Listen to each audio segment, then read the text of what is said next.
Hi everybody, today we'll talk about how to fix or how to solve failed searching on Instagram.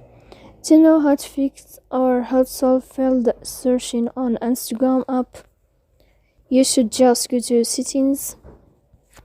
After that, you can click on apps, default apps, app settings. Here you will enter to the window of Instagram and you can click. As you see here in this page of app info, you can click on first stop and you can click OK. Here we'll enter to the window of storage. Then you can click clear cache. Don't click clear data because that can cause you errors in your app.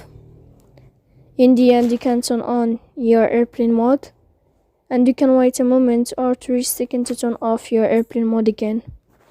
So please don't forget to support us by like and subscribe. See you next time in another video.